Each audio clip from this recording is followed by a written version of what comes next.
Nasi-sense po ba kayo? Dito Teka, bakit dito ganun agad yung question? Ano ka ba? Yun ang pinaka-exciting na tanong. Bakit hindi mo... Huwag ka nga. Ano po bang nararamdaman nyo ngayon? May nararamdaman ba kayong malamig? Malakas yung aircon talaga dito. Kaya kahit ganito itsura ito pala, may dala pala ako. Hala, ano yan? So itong hawak-hawak ko, ito yung tinatawag na L-rod, isang klase ng dowsing rod na ginagamit sa paghahanap ng mga spirits or ghost sa paranormal approach. So, tingnan natin. Kasi ako meron talaga ako nasa-sense pero subukan natin ngayon. Teka lang patutunogin mo ba yan? Hindi. Sir Theophilus? As you can see, gumagalaw siya ng kusa. Tingnan natin kung saan siya Parang magtuturo. ako yung tinuturo. Uy, naka-costume lang ako. Costume lang to, guys. Kagati siya. Gagi. Kuya, tanong lang po, habang Parang hindi spirit niyo po talaga of the- sinasadyang galawin yan? Oo nga. Hindi. So, medyo accurate siya kasi tinuturo si Buboy So, Hindi sa nga. likod ni Buboy, gumagalaw siya. Sorry po, di po. May nararamdaman ka ba, Sir Buboy? Nilalamig. Sa likod? Feeling ko natatay ako. Pero mabigat yung pakiramdam. Mabigat? Yung totoo po ba? Kasi nung sinabi niyo pong... Hindi, nag-stop siya Nung sinabi po ninyo, bumigat siya Oo, kasi nga meron sa likod mo. As in, direkta sa likod? Kasi subukan mo sis. Gumagalaw kasi tinuturo talaga siya. Sige, siya naman. Steady lang. Pag ako ba humawak niyan, ako parang feeling ko pag ako, tapos tumuro pa rin doon, talagang accurate na yun. Ay, same place. Ate, kuya, bakit? Start pa lang tayo. Bakit?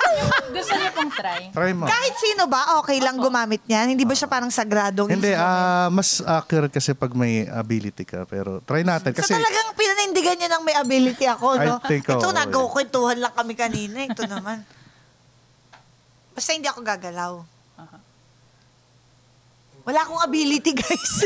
Ay, yung Hindi, ano mo. itaas po ninyo yung Taas yung finger. itaas fingers pa. mo. Yung dapat hindi siya magta-touch dun sa... Yung pala yung umiikot. Yan. Diba? Gagi, Parang boy. tumuturo talaga. Hindi sa akin, feeling ko sa'yo talaga. Ano to? Naiba ng direksyon. Sure. Hindi sa tinatakot kasi Buboy, pero it's a prank. It's a prank. Alam niyo po para saan to? So ano to? So ano to? Wire ng push-up bra? Ano to? Hindi, seryoso. Ito po kasing L-rod is... ito yung isa sa mga tools na ginagamit ng mga treasure hunters sa paghahanap ng ginto. And sa mga spiritista, ginagamit din sa paghahanap ng tubig. Pero, ginagamit talaga siya sa paranormal. So ba't nakaturo nga lagi doon? Consistent. Kontrolado ko siya. Pwede siyang Bakit ako madaya. hindi ko na-control? Hindi. Pag kasi automatic siyang gumagalaw like that, gumagalaw siya, di ba? Kailangan maging steady siya sa isang lugar. Doon ka pupunta. Hindi ko kinontrol Kuring siya kinokontrol, Tumaturo talaga kay Buboy kahit hindi ko kinokontrol Nakita niyo naman sa ilalim.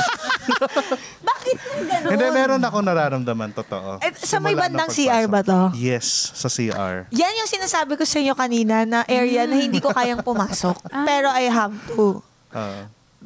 Parang magladala na ako ng Arinola sa next. Totoo. Sa CR, dito naman po. Dito po. Doon nga, mabigat. Pero nga, ibig sabihin kung mabigat doon, dito naman is safe to dito. Wala po dito. Meron din. Sumasama siya. Pero siguro, I think, mas maganda yung proper Wag na. process ng investigation. Kasi hindi pa natin siya 100% confirm. Pero meron kaming nararamdaman talaga. Meron. Matawa mo saya.